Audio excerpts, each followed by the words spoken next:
This video is brought to you by the true story of Mrs. Claus. This creative but wholesome reimagining tells the story of how the world's most powerful magic practitioner and a humble toy maker became the most famous couple in history. Together, they bring joy to millions of people every year at Christmas time. This story honors the season's traditions while shedding light on a character that is well known but often overlooked. Click the links in the description below to get your copy today. Greetings, ladies and gentlemen. I'm your host, Robert Cantor, and today I've got a new Wonka Bar for you, just in time for Halloween. Fully loaded Jack-o'-Lantern Spooktacular. It took me 3 attempts to get this one just right. And it doesn't help that pumpkin puree only comes in cans.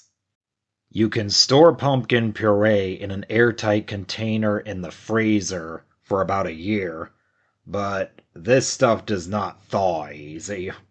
I speak from experience. You really don't want to go over 1 teaspoon of pumpkin puree. If you do, you end up getting this gooey mess instead of a chocolate bar. Follow these instructions, and in no time at all, you'll have a Halloween-themed chocolate bar that even Willy Wonka would be proud of. That's all I've got to say. Thanks for watching. Don't forget to like and subscribe, and if you really want to help this channel out, click the links in the description below and buy my books.